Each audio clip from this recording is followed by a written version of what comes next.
ढूंढ रहे थे, खोज रहे थे, और इस कलयुग के अंतिम चरण में ज्ञान पाया। तो ऐसे ज्ञान को पाकर के प्राणनाथ जी कह रहे हैं,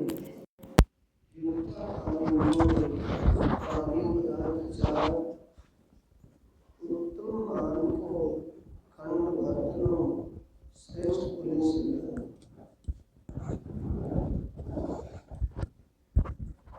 सभी योनियों में सबसे उत्तम योनि मानव की योनि मिली है, और मानव की योनि पाकर ये अलौकिक ज्ञान, आत्म जागृति का ज्ञान, मूर्ति का ज्ञान मिला है। ये सब कुछ पाकर के हम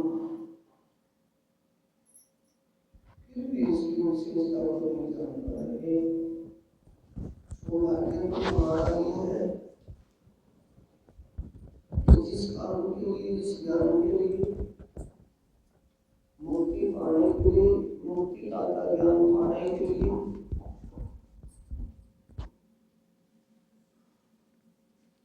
जिन संतों ने साधनाएं की, साधकों ने साधनाएं की, संतों ने तप किया,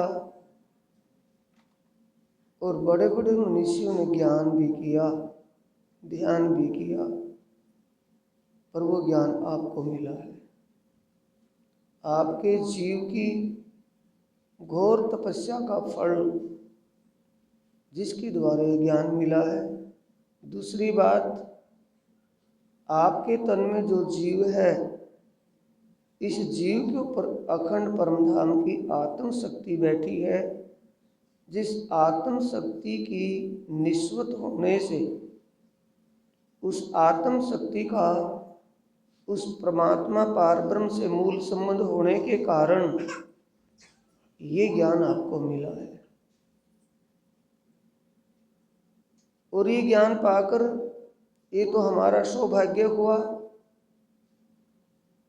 और ये ज्ञान पाकर अगर हम इसको समझ ना पाए, इस ज्ञान को अनजाने में ही रख लें, ज्ञान से अनजाने में रह जाएं, तो ये हमारा दुर्भाग्य है। क्योंकि परमात्मा ने हमें सेठे तमने सारी सनंदे सौंपू छे धन सार, सब कुछ परमात्मा ने हमें विशेष करके दिया है। हमारे जीव के कर्म का फल परमात्मा ने हमें पूर्ण रूप से दिया है,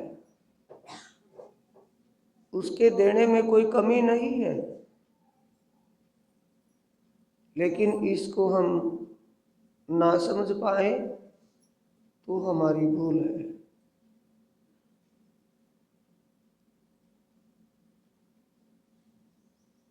पार्वती जी भगवान शंकर को बार बार ये पुकारती थी कि भगवान आप निर्दयी हैं, आपके दरबार में कोई सच्चा इंसाफ नहीं है। तो भगवान शंकर इस बात को सुनकर के मौन रह जाते थे कि पार्वती को अभी पूर्ण ज्ञान नहीं है, अधूरी है ज्ञान में, समझ नहीं है, ज्ञान है लेकिन उसको अनुभव नहीं है, इसका विवेक जागृत नहीं है। पार्वती से कहा कि क्या बात कि आपके दरबार का इंसाफ ये नहीं है कि एक के पास तो इतना धन है कि उससे वो संभाला ही नहीं जाता, और एक धन से इतना निर्धन है कि उसको पेट भर भी खाने को नहीं मिलता। भगवान शंकर ने कहा पार्वती, देता तो मैं सबको हूँ, लेकिन वो जितना ले पाता है उतना ही तो देता हूँ, जबरदस्ती कैसे दूँ? जिसके अंकुर में जितना है, जिसके नसीब में जितना है उतना तो मैं उसको देता हूँ, ज़्यादा मैं कैसे दूँ? कि नहीं भगवान, इस बात को मैं नहीं मानती। तब भगवान शंकर ने तजर्बा करवाने के लिए विचार किया कि पार्वती को जब तक तजर्बा ना करवा दूं तब तक पार्वती समझ नहीं पाएगी इस बात को। तो भगवान शंकर ने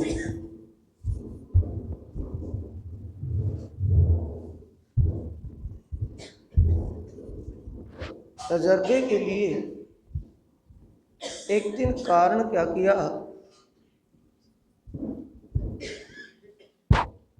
कि जो मजदूर लोहे के कारखाने में काम करते थे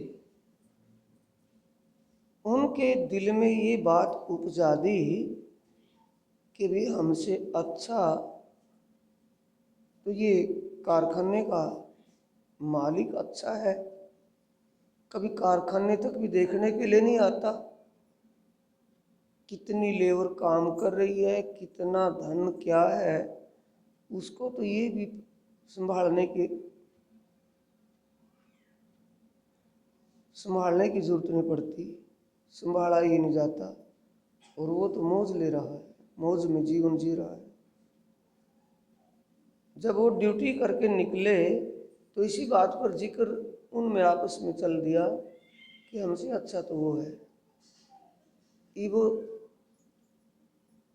10 मजदूर जैसे जा रहे थे तो आपस में एक दूसरे के विचार अपने अपने विचार थे। तो एक दो ने कहा कि नहीं भाई हम भी ठीक हैं, कि नहीं हम कैसे ठीक हैं, कि हम अपने स्तर पर अपने लेवल पर हम ठीक हैं, वो कारखाने का मालिक अपनी जगह ठीक है, हम अपनी जगह ठीक है,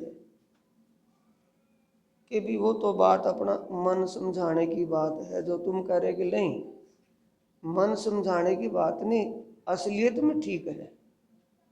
कि कैसे ठीक है, कि हमसे कम से कम हमारा शरीर तो काम कर रहा है, हाथ पांव काम कर रहे हैं, हम कर कर के खा रहे हैं, कोई बदफैली तो इसमें नहीं है, दुष्कर्म पाप तो नहीं करते, ये हराम का तो नहीं है, हलाल का है। आप उनको भी देखो ना जिनके हाथ पांव या शरीर आंख नाक काम नहीं करते, जो शरीर से अग्नि हैं, अपंग हैं, जिनके पांव नहीं काम करते, पांव नहीं है, वो कैसे करते होंगे, उनका भी तो गुजारा हो रहा है, उनसे तो हम ठीक हैं। कम तो कम हम अपने सहारे तो हैं, अपने वश तो हैं, हाथों से करके खा रहे हैं। वो मोहताज दूसरे के हैं, दूसरे की तरफ देखते हैं, उनको कोई दे दे तो खा लेंगे, कि नहीं वो भी ठीक है, कि वो कैसे ठीक है। तो उन्होंने पांव वालों की बात करके एक पांव पर चल चल करके दिखाया, एक पांव तो ऊपर उठा लिया, एक पांव से वो छलांग लगा लगा करके चल रहे थे कि वो भी ऐसे चल करके अपना रोजगार अपना पेट गुजारा कर ही लेंगे। कि भी जिनकी आंखें ना हो, आंखों से ही अंधे नाबीन हो, जैसे वो ये रोल करके चल रहे थे ना, कर करके दिखा रहे थे कि ऐसे ऐसे चलेंगे, तब भगवान शंकर ने हीरे पन्ने जवाहरात 9 करोड़ी लाल रास्ते में बिखेर दिए। फिर कहने लगे कि भाई आंखों वाले अगर जो जिनकी आंखें नहीं, अंधे हैं, आंखों से नाबीन हैं, वो कैसे, कि फिर वो आंखें बंद करके हाथ की अटकल से चलने लगे, कि वो अटकल से चल करके अपना गुजारा कर लेंगे।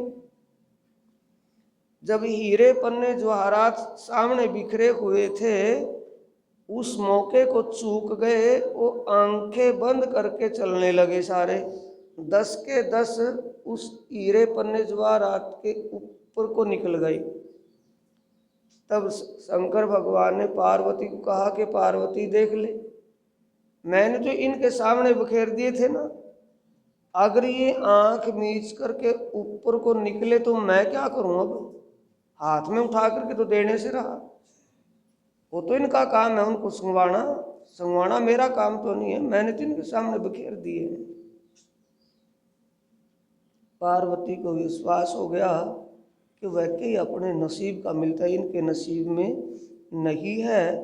तभी ये इन हीरे पन्नों की कीमत को नहीं समझ पाए, ऊपर को ही निकल गए।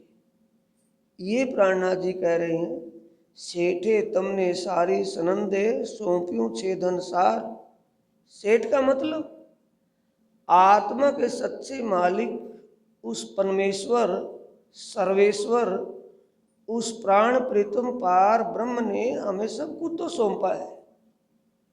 हट्टा कट्टा मानव का तन दिया है, इस तन में बुद्धि के साथ विवेक भी दिया है। बुद्धि तो पशु को भी है, पक्षी को भी है, लेकिन विवेक उनके पास नहीं है।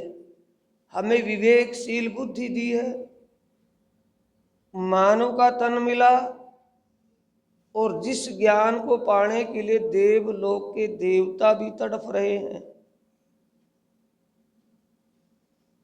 इस समय को पाने के लिए, इस ज्ञान को पाने के लिए देवलोक के देवता भी तरस रहे हैं, वो ज्ञान हमें मिला है। अगर इस ज्ञान को समझ ना पावे, इस हीरे पन्ना, हीरा तो कहें तो भी कम, 9 करोड़ी लाल कहें तो भी कम, ये अनमोल धन जो हमें मुक्ति दाता ज्ञान दिया है, पैसे से धन से किसी की मुक्ति ना हुई ना कभी होगी। कितना भी धन हो जाए फिर भी सिकंदर बादशाह के बराबर धनवान हो ही नहीं सकता। इस धरती पर तो हो नहीं सकता। इस धरती पर, इस जमीन में, इस भूलोक में सिकंदर बादशाह जैसा धनवान रिच कोई हुआ ना होगा। और वो भी पिछले समय हाथ पसार करके कहा था उन्हें कि जब मेरा जनाजा निकालोगे तो मेरे हाथ बाहर कर देना। क्यों? जब वो सागर में, हिंदमा सागर में हीरे ढूंढ रहा था पनडुब्बियों में, दरियाई जहाजों में बैठकर, दरियाई नाव में बैठकर वो हिंदमा सागर में से हीरे निकाल रहा था, 9 करोड़ी लाल निकाल रहा था, और उनको बड़े बड़े गोदामों में भर करके रख रहा था। तब उस हालात में, क्योंकि चिट्ठी आवे चाले तत्क्षण, जब वहाँ से बुलावा आएगा, वहाँ से जब अमाउंट का स्विच दब जाएगा तो तुरंत चलना पड़ेगा, कोई भी उसका बचाव नहीं कर पाएगा। तब वो सागर में उसके दम घुटने लगे। उसको एहसास हो गया अब तेरे दम निकलेंगे, कोई भी बचाव नहीं हो सकता। तब उसने साथ में बैठे उस पनडुब्बी में, नाव उस जहाज पनडुब्बी में बैठे हुए को कहा, भाई, जब तड़प रहा था कि बादशाह सलामत, आपको क्या क्या किस चीज की आवश्यकता है, बोलिए। कि जो आवश्यकता है वो मुझे अब नहीं मिल सकती। कि क्या आवश्यकता है, क्या जरूरत है, क्या कोई इच्छा है? कि इच्छा तो है लेकिन इच्छा पूरी नहीं हो सकती। कि क्या इच्छा है? कि मुझे हयाती आब की आवश्यकता है। हयाती आब कहते हैं मुक्तिदायक अमृत। और मुक्तिदायक अमृत क्या है? ये जो अमृत आपको मुक्तिदायक कानों के द्वारा, स्वर्ण पुत्र के द्वारा पिलाया जा रहा है, कि मुझे मुक्ति दाता, मुक्ति देने वाला ज्ञान, मुझे मुक्ति कैसे मिले उस बात की जरूरत है, ताकि मुझे मुक्ति, मैं मुक्त हो जाऊं जन्म मरण से। कि वो तो हमारे बस की बात नहीं है, पर ये तो आपके बस की बात है। जब मेरा जनाजा निकाला जाएगा, उस जनाजे में मेरा हाथ, मेरे दोनों हाथ बाहर कर देना, ताकि दुनिया वालों को तो सीखापन दे करके जाऊं। इस दुनिया से जा तो रहा हूं कि जो आया है सो जाएगा, राजा रंग फकीर, कोई सिंहासन चढ़ चला, कोई बंधा जाए जंजीर, पर मैं जाऊं तो जा तो रहा हूं, पिछलों को तो पता चल जाएगा कि मैं अपने साथ क्या लेकर के जा रहा हूं। तो साथियों, धन हमें मिला है, दाता मिला है, भिखारी नहीं मिला। हमारी निश्चित हमारा मूल संबंध दाता से या भिखारियों से नहीं है, पर उसने जो धन दिया है अगर उसकी हम कीमत समझ लें,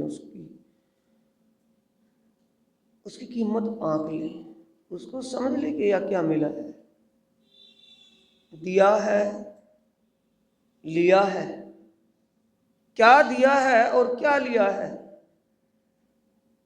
रात की चर्चा थी, थोड़ा सा उसको हिंट देकर के प्रोजेक्टर पर पर्दे पर दिखाया था, चौपाइयाँ ढूंढ ढूंढ करके दिखवाई थी कि इस वाणी में ही है, या ये पर्दा पर जो सीन चल रहा है ये वैसे फिल्म बनाई हुई है। जो वाणी में लिखा हुआ है वाणी के अनुसार वो सीन दिखाया गया था, ताकि अनपढ़ की भी समझ में आ जाए कि हाँ ये बात जरूरी है भाई, जो आया है तो एक दिन जरूर जाएगा, और उस दरबार में जाएगा जिसमें किसी की सिफारिश, किसी की रिश्वत नहीं चलती। जैसा किया है उसके लिए चौपाई दिखाई थी ना वाणी में, प्रकाश हिंदुस्तानी ग्रंथ 37वें प्रकरण की चौपाई में दिखाया था, या भली या बुरी जिन्हू जैसी फैल जो करी, तब आंगू आई सबों की करनी, जिन जैसी करी आप अपनी, तब कोई नहीं किसी के संग, दुख सुख लेवे अपने ही अंग। ये चौपाइयाँ क्यों दिखाई थी कि अंगली फेरना छोड़ देंगे, ये कुछ भी तो हर हथकंडे में अपना रहा हूँ, ताकि सुंदर साथ वाणी की तरफ लगाव हो जाए। वाणी समझ ले, ये समझ ले कि हमने क्या लिया है और किसी देने वाले ने हमें क्या दिया है। ये भरोसे में रह जाएंगे कि नाम दाम लिया है, देने वाले ने दिया है, और लिया ना दिया अभी तक कुछ भी, तो धोखा रह जाएगा। इसी को भगवान श्री कृष्ण जी ने कहा है, अवश्यमेव भोक्तव्यम कृतम कर्म शुभ अशुभम, कि जो प्राणी जैसा कर्म करेगा उसको उसका फल अवश्य भोगना पड़ेगा। वो सफेद सफेद कपड़े वाले खुशी हो रहे थे ना, वो देवलोक के सुख स्वर्ग में जाकर के, वो वाइट वाइट से पंखों से उड़ करके आ रही थी, वो परियां उनको अपने पंखों में लेकर के स्वर्ग में ले जा रही थी। वो अच्छे कर्म के कारण ही तो जा रहे थे वहां। और जो नरक की अग्नि जल रही थी ना, वो अग्नि, और अग्नि में तड़प रहे थे, उसे कहते हैं नरक अग्नि, उसे कहते हैं दोजक की आग कुरान में। और दोजक की आग नरक अग्नि में जल रहे थे, नरक कुंडों में पड़े हुए उनको कीड़े खा रहे थे, जिनको उन्होंने पहले यहाँ खाया था वो ही उनको वहां खा रहे थे, अपना भुगतान कर रहे थे। उससे बचने के लिए हमें वहां जाकर के कोई तरीका अपनावेंगे कि यहीं जब शरीर छोड़कर के उस यम के द्वार चले जाएंगे, और जो हमारी मूवी बनी हुई है, वीडियो बनी हुई है, वो हमें खोल करके दिखाएंगे, वो देखने को मिलेगी, क्या उसमें हम ये मुकर जाएंगे कि हमने ऐसा नहीं किया? वो तो सामने जो का त्यों सीन होगा। और जैसा किया हुआ है, क्या हम फिर प्रार्थना कर सकते हैं कि छोड़ दे, अब नहीं करेंगे? क्योंकि वो तो दरबार सत का दरबार है कि नहीं भाई, क्षमा नहीं यहाँ चलता, यहाँ तो भोगना पड़ेगा। तो फिर आग लगने के बाद अगर कुआं खुदवाएं, बोरिंग करवाएं, पानी जल्दी आग बुझा दे, क्या वो कुआं खुदवाया हो या आग लगने के बाद कुआं खुदा हुआ काम आएगा? उसके लिए पहले ही सोचना है सुंदर साहब जी, उसके लिए अब से ही विचारना है। हम इस भरोसे बैठे हैं, हाथ पर हाथ धरे कि हमने तो गुरु धारण किया हुआ है, हमने तो नाम दाम लिया हुआ है। गुरु धारण करने पर, गु का मतलब अंधकार है, रू का मतलब प्रकाश। अंधकार में से जब प्रकाश में चले जाएंगे तो प्रकाश में सारी चीज दिखेगी कि नहीं दिखेगी। अंधेरे में से जब चांदने में चले जाएंगे, अब अंधेरा था रात और चांदना हो गया, सारा दिखेगा कि फिर भी नहीं दिखेगा। अगर दिखने लगा हो तो फिर तो गुरु धारण कर लिया, नाम दाम लिया है। नाम दाम लेने का मतलब दाखिला करवा लेना, एडमिशन हो जाना। किसी बालदी, क्या समझे आप यहाँ उसको क्या मानते हैं जो डंगर चुगाने वाला है? पाड़ी मानते हैं या बालदी? पाड़ी तो मानते हैं ना। किसी पाड़ी का एडमिशन जब स्कूल में करवाएं तो पाड़ी एडमिशन हो जाने के बाद उसको कुछ, एडमिशन होने के बाद उसके दिमाग में क्या बैठेगी? एब्सेंट रहने के लिए, प्रेजेंट रहने के लिए। भाई मेरा एडमिशन स्कूल में हो चुका है, अब मैं डंगर ना चुगा करके मुझे स्कूल में जाना है और स्कूल में जाकर के मैं कुछ समझूंगा सीखूंगा। ये तो दिमाग में एडमिशन हो जाने के बाद ही आ जाएगी। और जब वो स्कूल में एडमिशन होने के बाद स्कूल में पढ़ेगा तो उसके डंगर चुगाने वाले विचार रहेंगे या पढ़ने वाले विद्यार्थी के विचार हो जाएंगे? पढ़ने वाले विचार हो जाएंगे, डंगर चुगाने वाले विचार तो नहीं रहने के ना। एडमिशन के बाद तो ये हमारे विचारों में क्या अंतर आया है। जिस दिन से हमने नाम दाम लिया है, जो वो 1 साल से या 10 साल से, कभी से भी लिया है, जिस दिन से हमने अपना एडमिशन इस आध्यात्मिकता के इस स्कूल में, इस कोचिंग सेंटर में एडमिशन लिया है, तब से हमने क्या सीखा है, क्या पाया है, ये हमें अपने आप ही पता चलेगा कि दूसरे को पूछेंगे हमें क्या मिला है। भाई हमने नाम दाम लिया है, हमने एडमिशन करवाया इसे कोचिंग सेंटर में, इस ट्यूशन केंद्र में हमने नाम दाम अपना लिखवाया, एडमिशन लिया है, इसमें हम इसमें मिले हैं आकर के, ये ग्रहण किया है, हमें क्या मिला है। दूसरे को पूछेंगे कि अपने आप ही पता चलेगा। अपने आपे को, अपने आपे को अपने आप पता चलेगा कि दूसरे को पूछेंगे।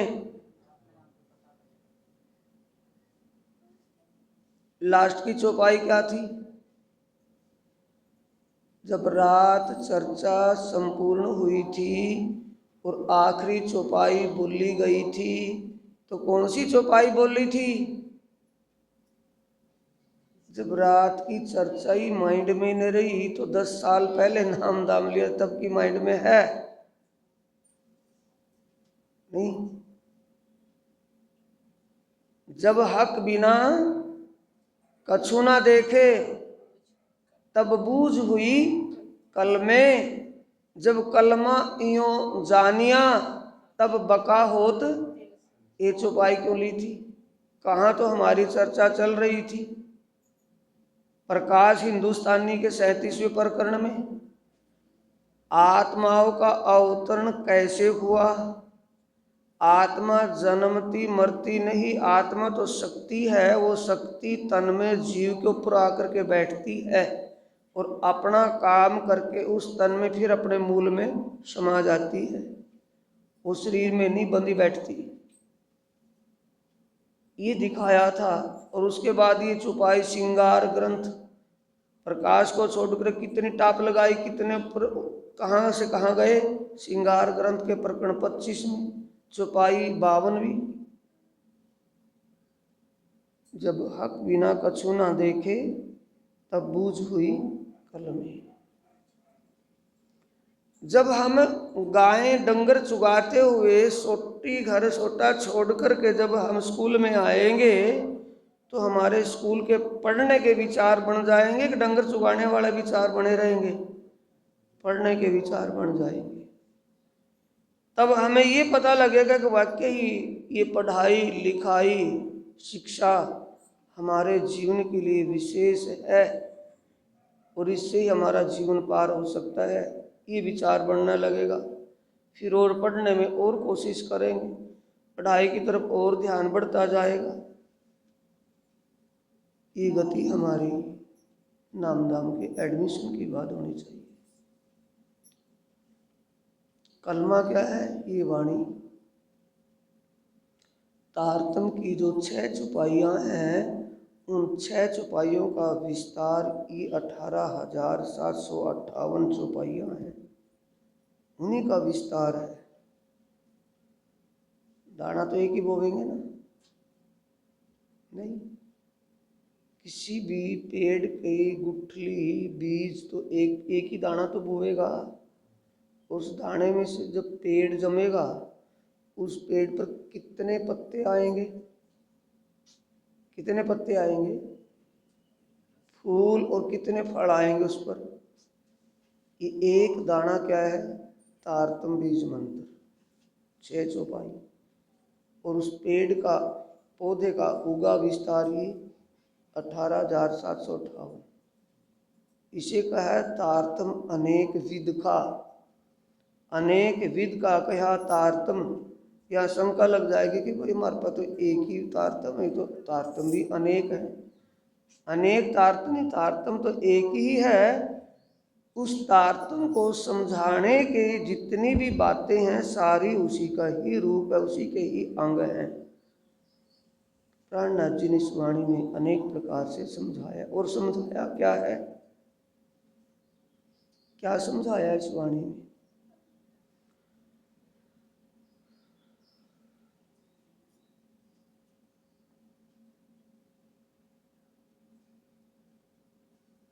भाई प्रकार, ये रास किताब का पहला प्रकरण है।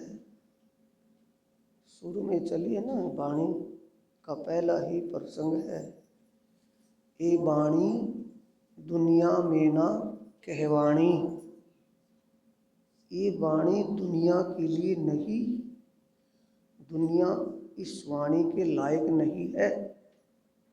ये वाणी दुनिया वालों के लिए नहीं आई, पण सात माटे कहवाणी सुंदर सात के लिए कही गई है। क्यों? भारे वचन 6 निर्धार।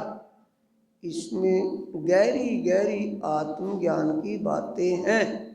दुनिया आत्मज्ञान से अनजान है। आत्मज्ञान दुनिया में किसी को भी नहीं है। इस दुनिया के मालिक नारायण भगवान को भी आत्मज्ञान नहीं है। जब इस नगरी के मालिक को ही आत्मज्ञान नहीं है, तो नगरी में रहने वालों को ज्ञान कैसे हो सकता है? आत्मज्ञान।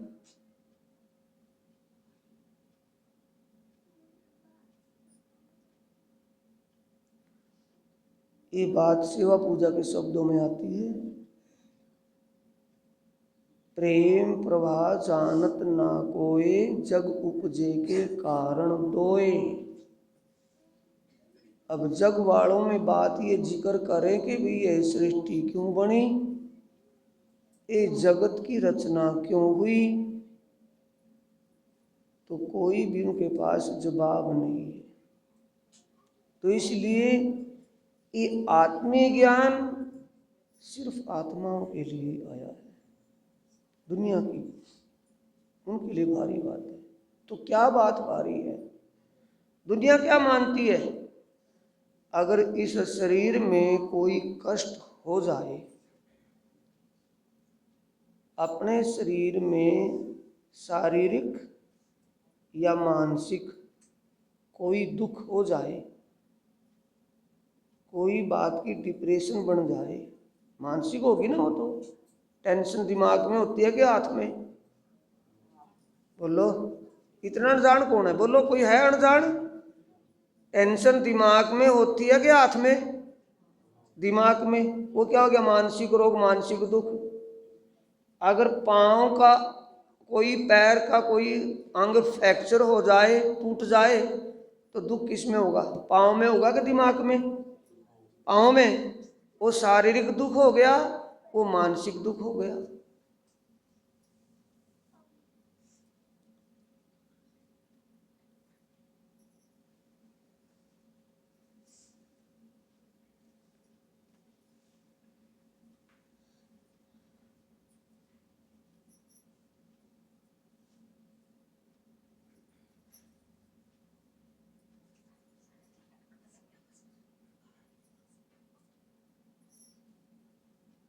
प्रेम प्रवाह जानत ना कोय, जग उपजे के कारण दोए। दो कारण कौन से हैं? जिन दो कारणों का दुनिया वालों को पता नहीं, वो दो कारण आपको पता है, पर आप उन बातों की वैल्यू बोलो। दुनिया वालों को ये पता नहीं कि ये सृष्टि, ये जग क्यों बना, जगत की रचना क्यों हुई, संसार क्यों बना, दुनिया क्यों बनी। दुनिया में रहने वाले विद्वान ऋषि योगियों को पता नहीं कि क्यों बना, और आप उसके बनने के कारण को बोलते हो, पर उन बोलों की वैल्यू आपने नहीं जानी कि क्या बोल रहे हैं। टैप रिकॉर्ड बन करके बोल रहे हैं, लेकिन अब ये बटन दबाएंगे तो डब्बा बोलेगा ना बोलेगा? इसको पता लगेगा या डब्बे को पता बोलेगा क्या बोल रहे हैं? इनको तो कोई पता नहीं, तो बोल रहे हैं ना, इनके द्वारा तो बुलवाया जा रहा है, पर ये समझ लेंगे, कोई समझने वाला समझेगा। इनका माइंड तो नहीं है ना, इनके अंदर विवेक तो नहीं है। विवेक इसके अंदर है, मानव के तन में, वो समझ सकता है क्या बोल रही है। तो क्या बोलते हैं, जग उपजे के कारण दोए। कौन से कारण हैं? रात जग की उत्पत्ति दिखाई थी, क्या दिखाई थी भाई? प्रोजेक्टर पे क्या दिखाया था, भूल गए? सृष्टि रचना का कारण दिखाया था ना, सृष्टि क्यों रची, क्यों रची? कि परम धाम में एक बात पर रोज की बात उठती थी कि मेरा प्रेम ज्यादा, मेरा प्रेम ज्यादा, यही तो चलता था ना। क्यों? एक दो है कि खलकत की खलकत है? खलकत की खलकत कितने हैं? बहुत सारी है ना आत्माएं। आत्माओं की तो एक ही बात होती थी, उनके नेगेटिव में कौन बोलती थी? श्यामा। श्यामा कहती थी कि मेरा प्रेम ज्यादा है। आत्माएं कहती थी मिलजुल करके कि तू बोले सबके नाम का, कि मैं बोलूंगी कि हमारा प्रेम ज्यादा है। श्यामा जी बोलती थी कि नहीं मेरा प्रेम ज्यादा है। तब परमात्मा ने क्या कहा था कि नहीं रूहो, प्रेम मेरा ही ज्यादा है, क्योंकि मेरे अंदर से प्रेम किसी को मिलता है तब किसी के अंदर प्रेम होता है, वैसे कहीं प्रेम नहीं होता। मेरा इश्क ज्यादा है, क्योंकि वो इश्क के स्वरूप हैं। कौन? परमात्मा। Love is God, God is love. प्रेम ही परमात्मा है और परमात्मा ही प्रेम है। तो आत्माओं का प्रेम ज्यादा हो सकता है फिर कहीं? तो इसके लिए वाणी में लिखा हुआ है, खिलवत ग्रंथ में, रूहें बेनियाजती बीच बका 12,000, आप ना जाने साहिबियां अरश की अपार। उनको कुछ पता नहीं था कि परम धाम में क्या लीला है। तो सुंदर साहब जी इस बात पर रोज बात, उनके अंदर ये भाव कौन बना रहा था कि मेरा प्रेम ज्यादा है? श्यामा जी कहती मेरा प्रेम ज्यादा है। वो उनके अंदर भाव, ऐसे विचार कौन पैदा करता था? अपने आप विचार बने थे या कोई बनवावे था? बोलो। उन आत्माओं के सच्चे मालिक प्रियतम पार ब्रह्म परमात्मा सिराज जी बनवाते थे या कोई और? अब ये बात मानने की है कि पूर्ण ब्रह्म बिन और ना, जब उसके विचारने से ही उनके अंदर विचार बनता है तो उसके बिना और कोई है ही नहीं।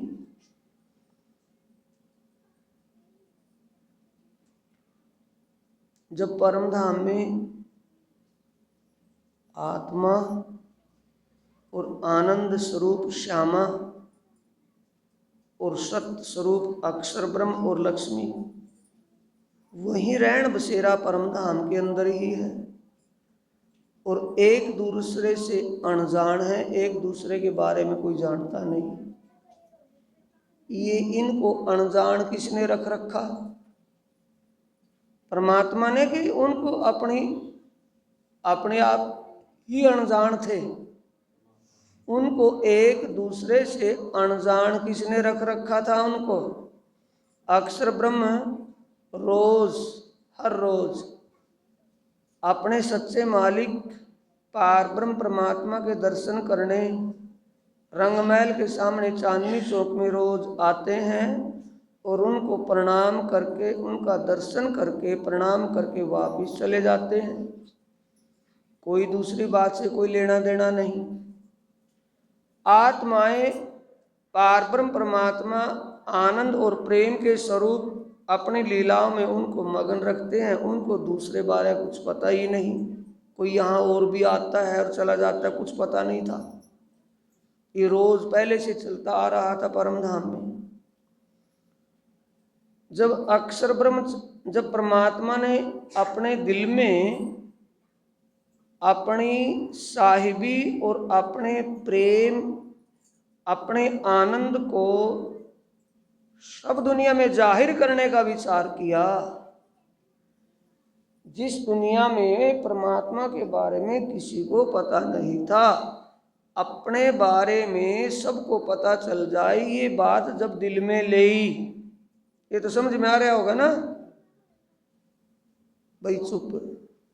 परमात्मा के बारे में किसी को पता नहीं था कि सभी की आत्माओं का मालिक एक पार ब्रह्म कौन है। जब परमात्मा ने ये बात अपने दिल में विचारी कि अब तक तो दुनिया अज्ञानता अनजाने में भटकती रही, अब तो मैं अपने बारे में दुनिया को ज्ञान करवा ही दूं। ये तो आ गया होगा समझ में। जब ये परमात्मा ने अपने में दिल में ली और अक्षर ब्रह्म प्रणाम दर्शन करने के लिए अगले दिन सुबह गए, तो अक्षर ब्रह्म को अपने दर्शनों के साथ साथ अपने साथ आनंद मगन हुई आत्माओं के दर्शन करवा दिए।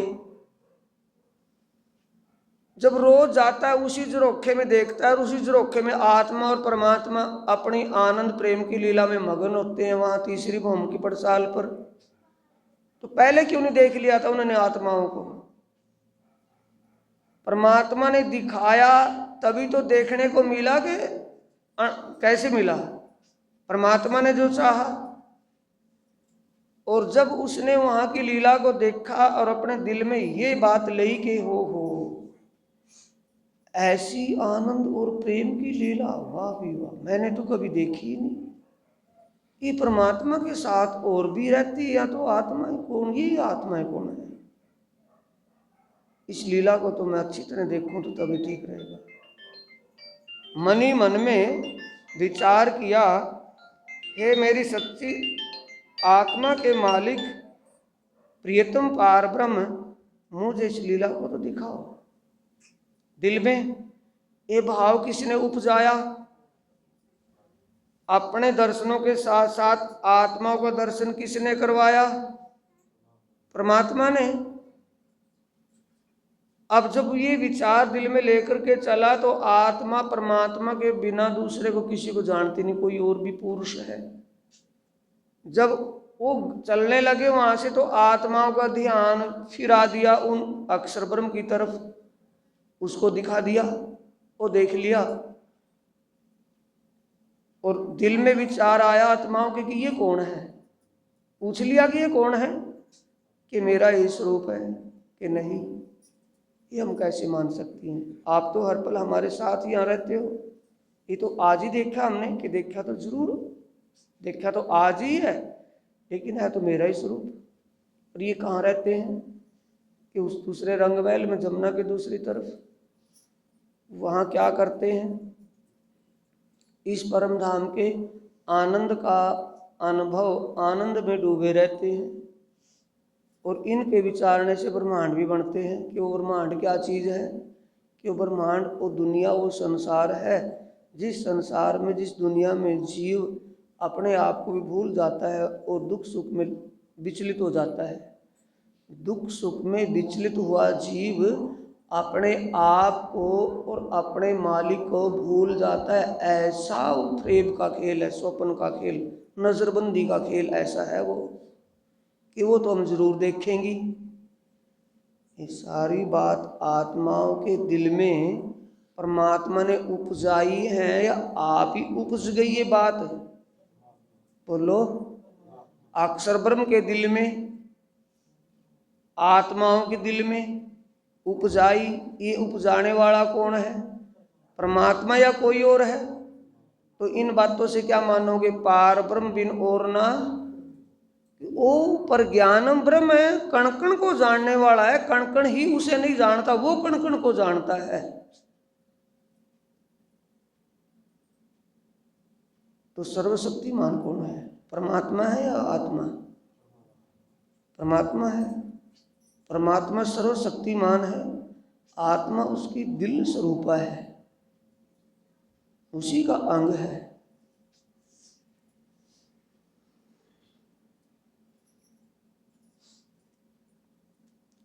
तो दो कारण कौन से हो गए?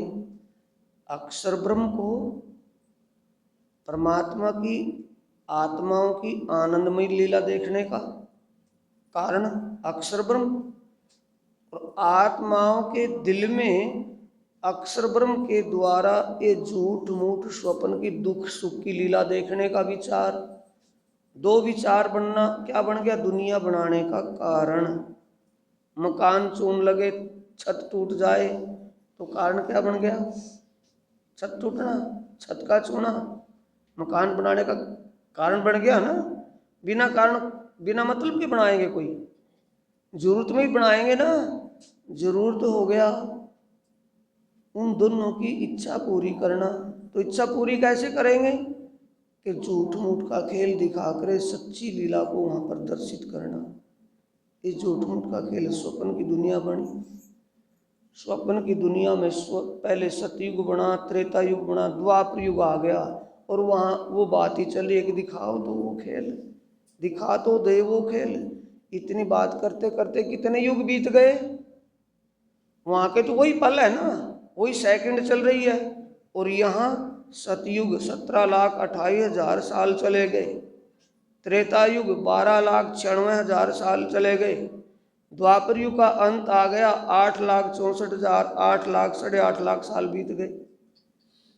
तब इतने युग बीत गए, इतनी बात करते करते ही तब उनको यहाँ उतारा।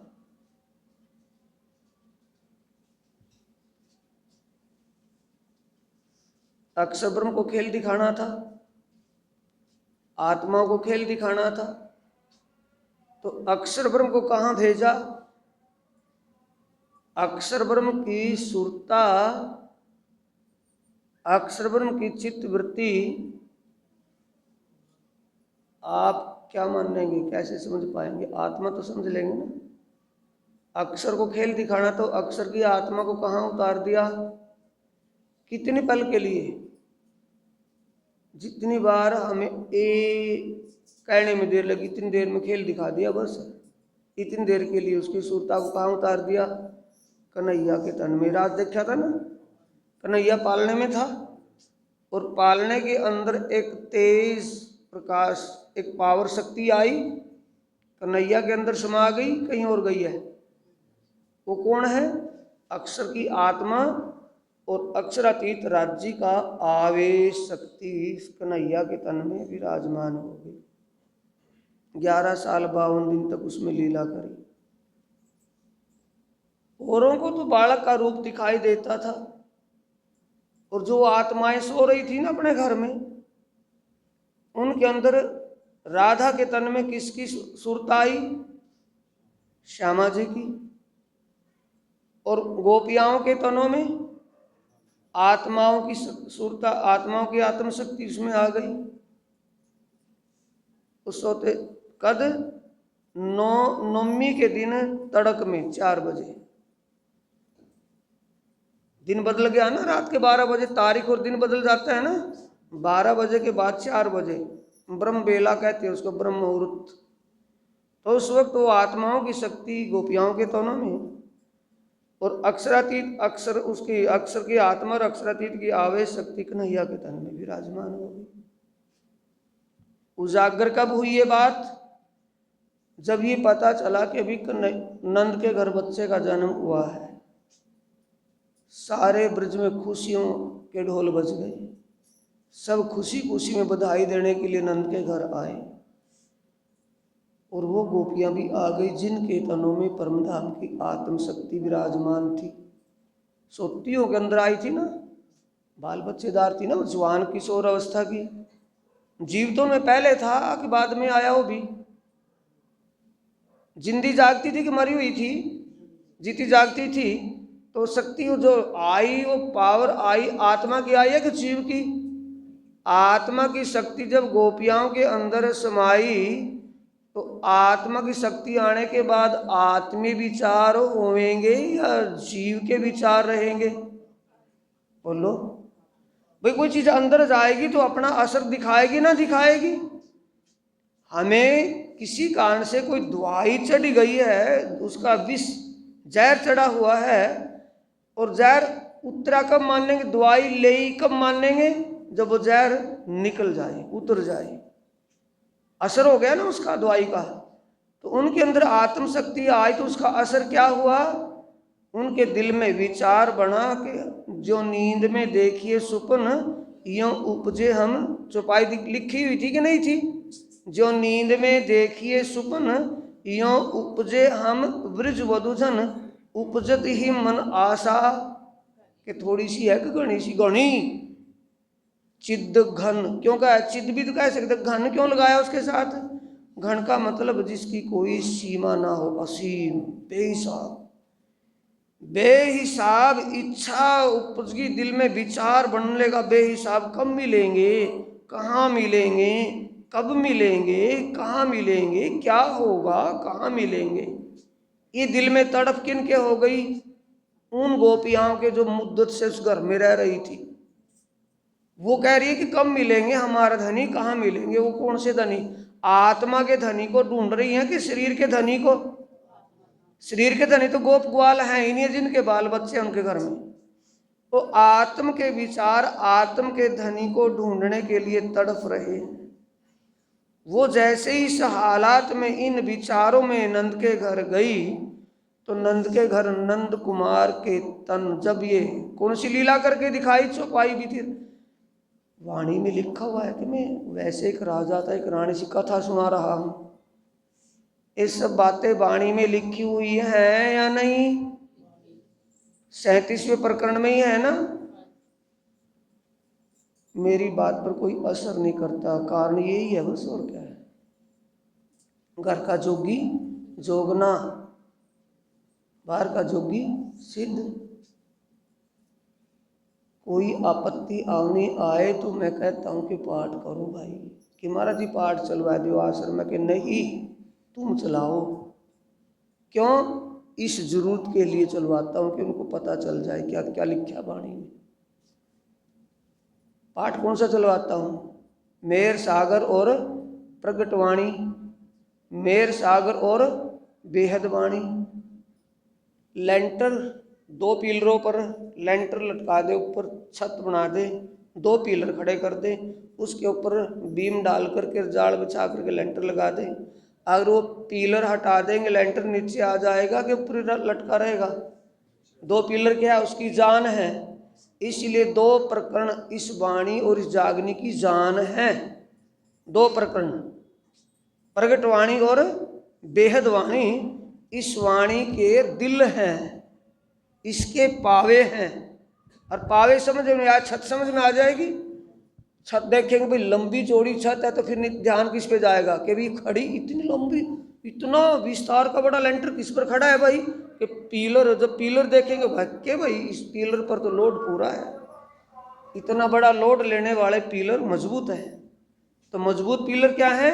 प्रगट वाणी और बेहद वाणी। प्रगट वाणी में सृष्टि क्यों बनी, आत्मा क्या है, जीव क्या है, जीव का संबंध किससे है, आत्मा का संबंध किससे है, आत्मा और परमात्मा में जुदाई कैसी है, किस प्रकार से है, ये सब बातें उसमें खुली हुई हैं। बेहद वाणी में क्या है कि ये ज्ञान दुनिया में पहले नहीं था। ये वाणी के कारण तिल तिल काटे देहे, इन वाणी के कारण भैरो झांप खाएं, सब बातें इसी में लिखी है ना बेहद वाणी में। बेहद के साथी सुनो बोली बेहद वाणी, बड़े बडेरे हो गए पर काहू ना जाने। किसी को आत्मिक ज्ञान नहीं था दुनिया में। तो मैंने बोला ना, तो आपको क्या लगा बाईपास चली गई होगी बात कि महाराज जी पता नहीं क्या क्या बोलते रहते हैं। मैं कहा ये आत्मीय ज्ञान दुनिया में जब से दुनिया बनती मिटती आई है, और बुद्ध निष्कलंक अवतार के आने से पहले ये ज्ञान दुनिया में नहीं था, क्योंकि वाणी का मंथन करके इसका रसपान पहले किया हुआ है। तो इसलिए एक एक बात आपको प्रमाणित कहीं से बोलते हैं, इसलिए मैं वाणी सामने खोल करके बैठाता हूँ कि स्वरूप साहब पढ़ेंगे तो पढ़ने में मन लगेगा कि हाँ ये बातें चर्चा में आई थी। भीतक साहिब पढ़ेंगे तो भीतक साहिब में वो प्रकरण खोल करके, वो चैप्टर पेज खोल करके दिखाऊंगा तो उसमें मन लगेगा कि हाँ ये पढ़ा था, इसमें चर्चा हुई थी, ये ऐसी बात इसमें लिखी हुई है। किस लिए? तसल्ली करवाने के लिए कि वैसे मैं यहाँ पाठ पढ़ाने के लिए आता हूँ। तसल्ली हो जाए, विश्वास हो जाए, ईमान हो जाए, समर्पण भाव बन जाए, इसलिए।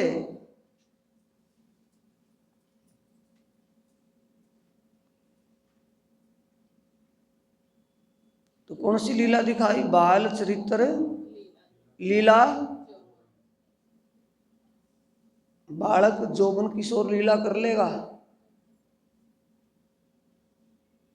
9 घंटे का बालक, 9 दिन का, 9 महीने का, 9 साल का बालक, एक किशोर जवान लीला कर लेगा? नहीं कर सकता ना। दुनिया को क्या दिखेगा? जाको दिल चौपाई है ना, खुलासा ग्रंथ प्रकरण नंबर 13 की चौपाई है। जाको दिल जिन भांत को तासो मिले तीन बदे।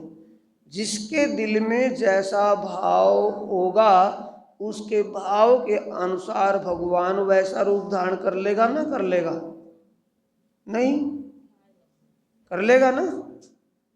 जाको दिल जिन भांत को तासो मिले तीन विध, मन चाहा स्वरूप होए के कार्य किए सब सिद्ध।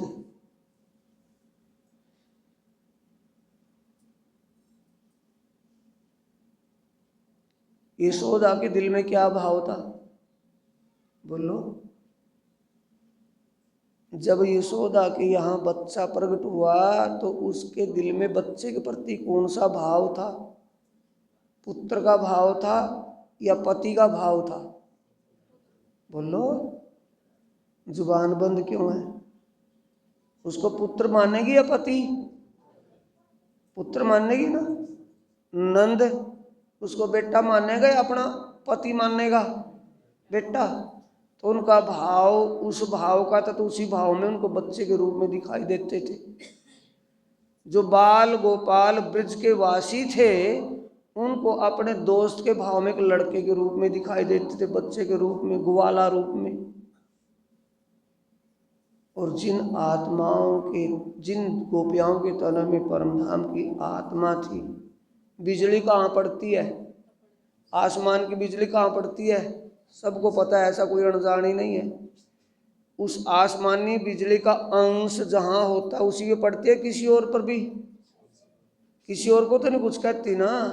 वो कहाँ पड़ेगी? जहाँ उसका अंश होगा। तो परमात्मा का अंश कहाँ था? गोपियाओं के तनों में आत्मा। तो उन आत्माओं को किस रूप में दिखते थे? अपने पति के रूप में। समझ गए? उन अंगनाओं को अपने अंगी के रूप में किशोर ये तो जानती नहीं थी कि हमारा पति है, लेकिन उनका भाव पति के समान ही था, उनके दिल में था कि हमारा ये ही है जो कुछ, और कोई है नहीं। कैसा स्वरूप था? किशोर। जो मूल मिलावे में बैठा दिखाई दे रहा था ना, वो ऐसा किशोर स्वरूप। और जो परमधाम की वो लीलाएं, वो झूले में झूला रही हैं, कभी एक दूसरे को पकड़ रही हैं, भाग दौड़ रही हैं, ऐसी ऐसी अनेक लीलाओं की झलक किन को दिखती थी? गोपियाओं। क्यों गोपियाओं में क्यों दिखती? उनके तनों में आत्म शक्ति बैठी थी। आत्म शक्ति को ही उस परमात्मा की लीला और परमात्मा के स्वरूप को आत्माओं को ही दर्शन होते थे। जीवों को होते थे, नंद को तो नहीं होते थे, यशोदा को, ब्रिजवासी गोप ग्वालों को, किसी को तो नहीं होते थे ना, उन्हीं को होते थे।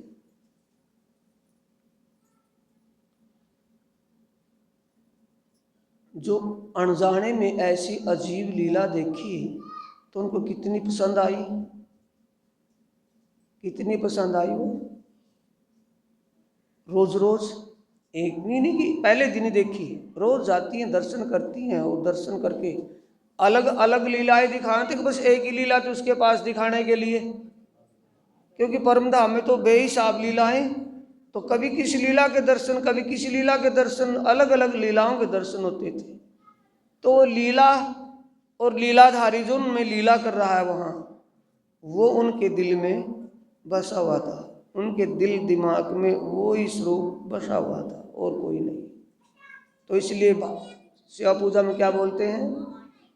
प्रेम बसे ब्रह्म षष्ठी में जो खेली ब्रज, और वो प्रेम कहाँ से पाइए जो बसत गोपियों।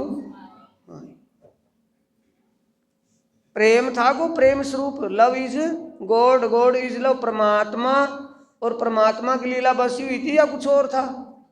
जो हम आपस में स्नेह प्रीति प्यार करते हैं ये तो नहीं था ना, उनका आत्मा का स्वामी स्वयं अंदर बैठा हुआ था, उसके अलावा दूसरा कौन बैठा हुआ था? जो उन गोपियाओं के बाल गोपाल, उनके जो पति, उनका घर कबीला, वो उनके दिमाग में से उनका प्रभाव, उनका लगाव दिमाग में से, दिल में से डिलीट हो गया था। दिल में सिर्फ वो लीला परमधाम की और लीलाधारी वो स्वरूप, वो ही दिल दिमाग में बसा हुआ था, और सब कुछ निकल गया था। तो एक म्यान में दो है कि एक म्यान में एक ही है? बोलो, एक म्यान में दो है कि एक है ना? सो तो नहीं गए? उन गोपियाओं के दिलों में अपने बच्चे के प्रति जो प्यार मोह था, ममता थी, अपने पति के प्रति जो प्रेम भाव स्नेह प्रीति उसके दिल में थी, अपने कुल की मर्यादाओं में जो बंधी हुई थी, वो अपने शरीर के लिए जो उसके अंदर होना चाहिए था, शरीर को सजाना धजाना, डेकोरेशन, शरीर को संवारना, ये विचार उनमें थे या नहीं? गोपियाओं में अपने शरीर को संवारना, शरीर को सजाना धजाना, इसको सुंदर बनाना, ये विचार उनमें थे या नहीं थे? क्या बीतक सुनी हो तो पता लगे। उनके दिमाग में एक ही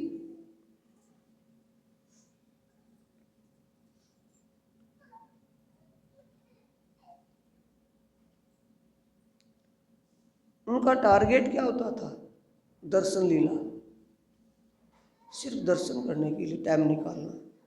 सुबह उठती है, जो सास काम करती है, घर के दरवाजे की फाटक कौन है? बहू के लिए, यानी शानियों के लिए फाटक कौन है? बुजुर्ग सास। सास कहेगी जब तभी तो बहू जाएगी बाहर, या बिना पूछे चली जा सकती है?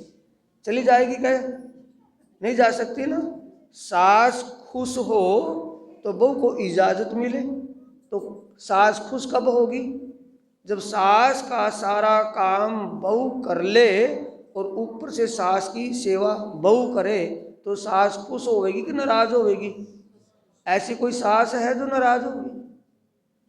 घर का सारा काम बहू कर ले, सारी टहल अपने आप करे, सास को एक तिनका भी नहीं उठाना पड़े, और ऊपर से उसी की सेवा पानी बहू करे, तो सास इस बात पर, ऐसे व्यवहार पर खुश होगी या नाराज? तो वो काम कौन करती थी? वो गोपियाँ। ये दिमाग, ये बुद्धि किसने पैदा की है? वो आत्मा का सच्चा मालिक जो उनके दिल में बसा हुआ है। सुबह 4 बजे उठती है, चक्की पीसी, दूध बुलोया, दूध निकाला गायों का, गोबर उठाया गौशाला में से, चूल्हा चौका किया, सास के लिए पानी कुल्ला लेकर के, कुल्ला पानी के लिए पानी जल लेकर के खड़ी हुई, उठाया, उसके हाथ पांव धोए, सास को जलपान करवाया, ये करा वो करा। करने के बाद दिमाग में टारगेट किस बात का? कि दर्शन करने के लिए जाना है, कब टाइम मिलेगा, ये निपटा दूँ, ये निपटा दूँ, फिर कहाँ? फिर वहाँ जाना है, ये कर दूँ, ये कर दूँ, ये कर दूँ, ये करके कहाँ? वहाँ जाना है दर्शनों के लिए। तो सबके जड़ में क्या है, मूल में क्या है? दर्शन लीला। तो सारा किस लिए कर रही है? वो किस कलौंड में कर रही है? दर्शन लीला की इजाजत के लिए। जो गौशाला में गोबर उठाए, गांव का दूध निकाले, घास घेरे, तो उसको अपने नहाने धोने की फुर्सत तो होगी क्या? नहीं होगी ना। जो इतना मेहनत करने वाली, आप ही अपने आप में देख लो, जो इतना काम करने वाले, उसके अपने आप शरीर के लिए समय मिल जाएगा उसको नहाने धोने का? बोलो।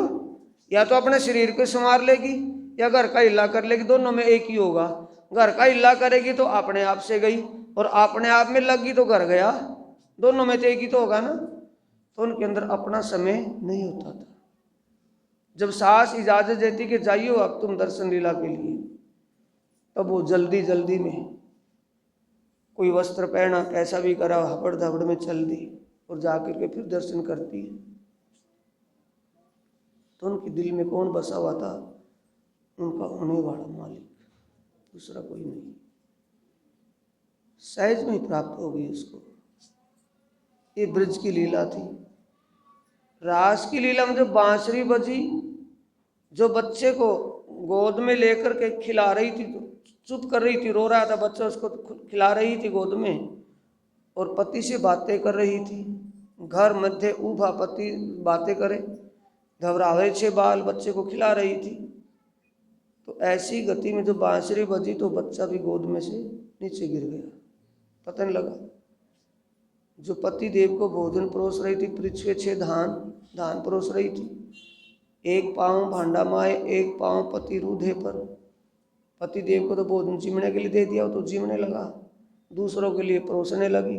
जब ही बांसुरी बज गई, दौड़ पड़ी, तो दौड़ते वक्त ये नहीं पता रहा कि सामने थाली भोजन की परोसी रखी है, इसमें दान रखे। पाँव किस में रख दिया? भोजन की थाली में। पिछला पाँव उठाया तो ये पता नहीं कि पास में पति बैठा है, उसके पाँव में छाती में ठोकर लगी। जो स्नान कर रही थी, वस्त्र पहनने की भी होश नहीं रही, जो पति को स्नान करवा रही थी, लोटा ही छूट गया सिर पर।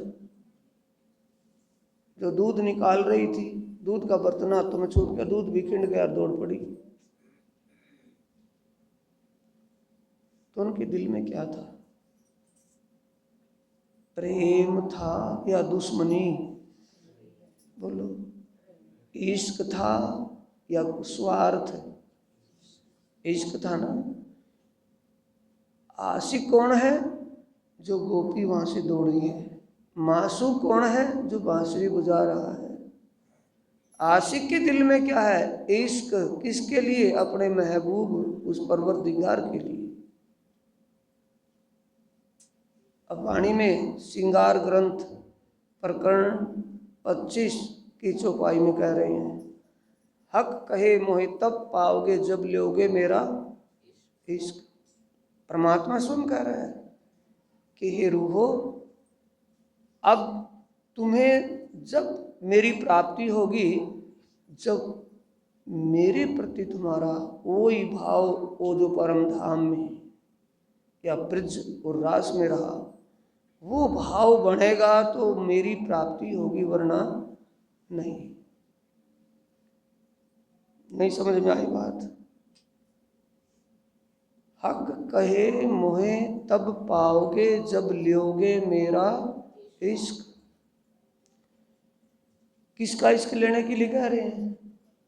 परमात्मा अपना इश्क लेने के लिए कह रहे हैं ना, कि तुम्हारे दिल में मेरे प्रति आशिकी का भाव, एक प्रेम का भाव होगा, तब ही मिलूंगा, क्योंकि मैं प्रेम स्वरूप हूँ, वैसे नहीं मिलने का। तो हमारे दिल में किसके प्रति इश्क है? वो तो कह रहे हैं ना, जब लोगे मेरा इश्क।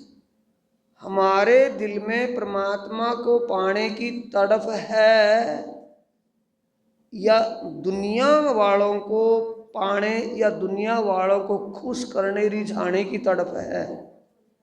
रिझाना किसको है? खुश किसको करना है? अपने आत्मा के सच्चे मालिक को या किसी और को?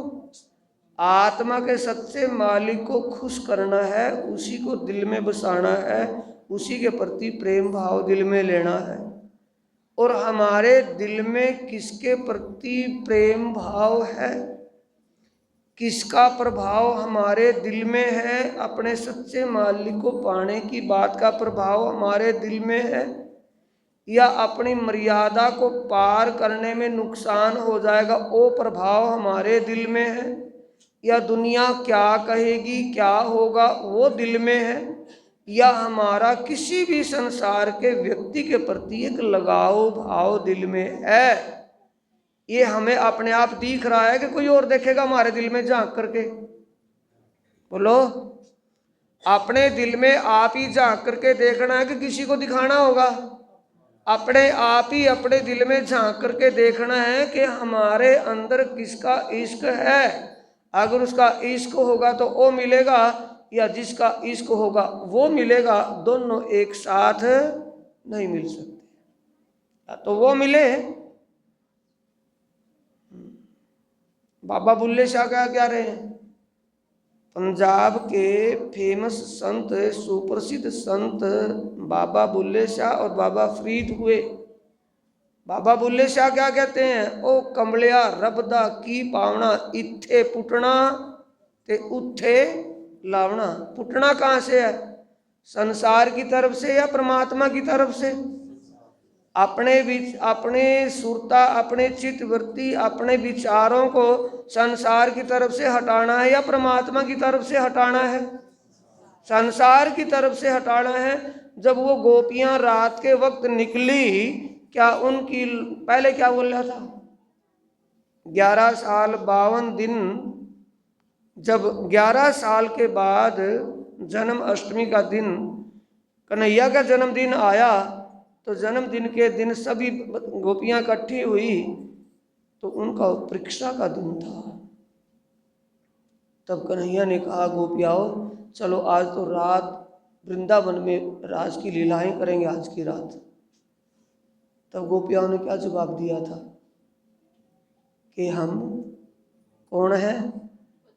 कुलवंती खानदान की औरत है, कुलवंती नार है, पतिव्रता कुलवधु नार लिखा है वहाँ, कुलवधु नार है, पतिव्रता स्त्री है, बाल बच्चे दार हैं। हम प्राय पुरुष के साथ रात के वक्त घर छोड़ करके नहीं जा सकते। दिल में कौन बसा हुआ था? दुनिया बसी हुई थी कि वो बसा हुआ था?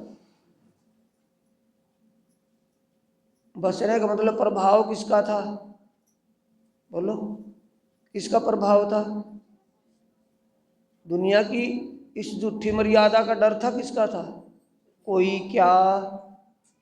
बोलो, दुनिया वाले तो कहेंगे ना, कोई क्या कहेगा कि रात के वक्त बाहर चले गई वो, कोई हमें कुलवंती नार नहीं मानेगा, दुराचारी औरत कहेगा। बाल बच्चे छोटे छोटे किसके पास छोड़ करके जाएंगे? पति देव जब घर से जाकर वापिस आएंगे घर में, अंदर घुसने नहीं देगा, तो किसका प्रभाव था दिल में? दीन का या दुनी का? बोलो, दुनी का प्रभाव था, दीन का नहीं था। तो बाबा बुल्ले शाह सच्चे संत है कि झूठे? सच्चे हैं या नहीं? सच्ची बात कह रहे हैं कि झूठी? कमलिया अरबदा की पावना, इत्थे पुटना ते उत्थे लावना, कि एक तरफ से तो मरना पड़े ही पड़ेगा, या तो दीन में या दुनी में। दुनी छोड़ करके दीन मिलेगा, दीन वैसे नहीं मिलता। धर्म दीन क्या है? दीन धर्म, वो तो अच्छा दीनदार है, अच्छा धार्मिक है। धर्म का पालन कब होगा? धर्म के पालन के लिए क्या करना पड़ेगा? सतवादी नाम कहते ले कई क्या है, वाणी पढ़ी नहीं होगी और सुनी तो होगी, कभी खोपड़ी में कोई तो बात आई होगी कि नहीं आई। सतवादी नाम कहते ले कई हुए तरन तारन सतना छोड़ा, कई दुख सहे सो या दिन के कारण। कौन? भगत प्रहलाद। उसका बाप क्या बना हुआ था? भगवान। हिरणाकुश सबसे क्या जपवाता था? हिरणाकुश। हिरणाकुश जपो। उसी का लड़का कहते कि नहीं राम जपो। हिरणाकुश तो इंसान है, राम भगवान, भगवान है, परमात्मा का नाम जपो। तो अपने धर्म पर रहा, उसके साथ क्या क्या अनहोनियां की, बोलो। बाईपास तो नहीं जा रही बातें? क्या क्या उसके साथ की, क्या क्या घटना घटी है, क्या क्या किया उसके साथ उसी के बाप ने। भगत प्रहलाद, धर्म युधिष्ठिर, अनजान था कोई धर्म का, जिसका नाम, जिसकी इंट्रोडक्शन धर्म है। युधिष्ठिर तो उसका नाम है ना, धर्म युधिष्ठिर हो गया। धर्म क्या हो गया? उसकी शोभा का नाम हो गया, उसकी विशेषता होगी धर्म युधिष्ठिर। धर्म का मतलब सत्य, सत्य को जानता था युधिष्ठिर। अगर जुआ ना खेला गया तो इस सृष्टि का संहार नहीं होगा। विष्णु भगवान अवतार धारण करके आए हुए हैं, इनका अवतार धारण करना निष्फल रह जाएगा, ये उसको पता था। पंडुओं में था ना धर्म युधिष्ठिर, वही तो जुआ खेल रहा था, कोई और खेल रहा था। कि जुआ ना खेले गए, जुए में हार जीत या धोखाधड़ी नहीं हुई तो आपस में विरोध नहीं होगा, और विरोध नहीं हुआ तो युद्ध नहीं होगा, और युद्ध नहीं हुआ तो सृष्टि का संहार नहीं होगा, पाप का हरण नहीं होगा, पुण्य पाप का तोल तराजू नहीं होगा। बात ही है, धर्म युधिष्ठिर को ये पता था अगर जुआ ना खेला गया तो सत असत का ज्ञान, झूठ सत का, पाप पुण्य का निवेरा दुनिया में नहीं होगा, जिसके कारण भगवान विष्णु स्वयं आए हैं अवतार धारण करके, कृष्ण बने हुए हैं। उसको इतना पता था, जानबूझ करके किया वो। किसके लिए? धर्म पालन के लिए। पता होते हुए अगर ये बात मैं लीक कर दूंगा तो सारा काम गड़बड़ हो जाएगा।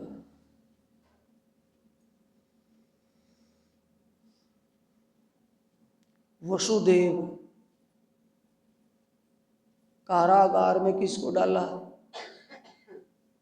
देवकी को, वसुदेव को।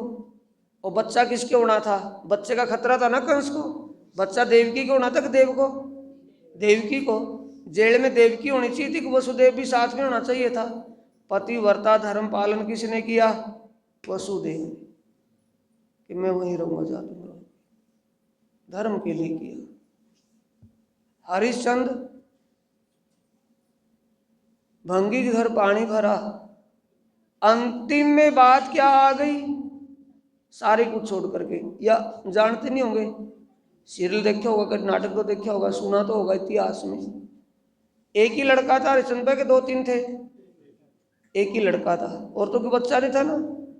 और रोहतास फूल लेने के लिए गया, सांप कौन बना था वहां? अगर सांप बैठा था वहां, जो उसकी धर्म की परीक्षा ले रहे थे देवता, वो ही सांप बन करके बैठा था, उसने उसको डस लिया। छत पहले डल जाएगी, बुनियाद पहले बनेगी? बोलो।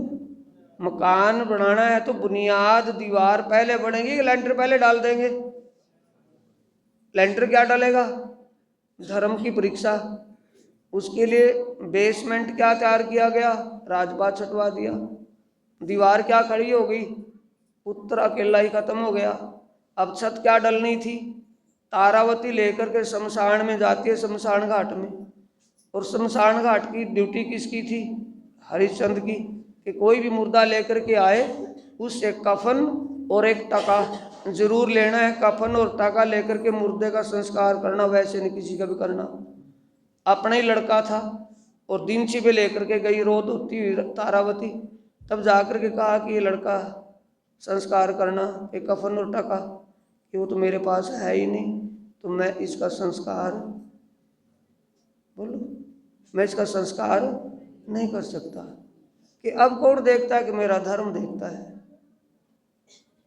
दिन से पे था ना रात के वक्त, कि कोई देखता है कि मेरा धर्म देखता है, मेरा धर्म है, मैं सबके लिए एक, मेरा एक धर्म है, किसी एक के लिए नहीं। धर्म की परीक्षा में पास हुआ या नहीं?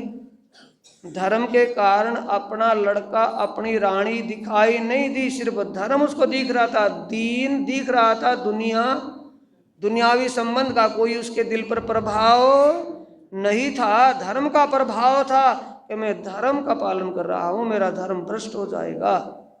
इसलिए कहा है धर्मो रक्षति रक्षता, जो धर्म का पालन करेगा, धर्म स्वयं उसकी छत्र छाया, उसकी छत्री की रक्षा करेगा। रक्षा करना काम किसका है? धर्म का। और पालन करना काम किसका है? धार्मिक का। जो धार्मिक होगा वो धर्म का पालन करेगा, और जो धार्मिक के ऊपर कष्ट आएगा उसका पालन, उसका पालन की रक्षा करना किसका काम है? धर्म का।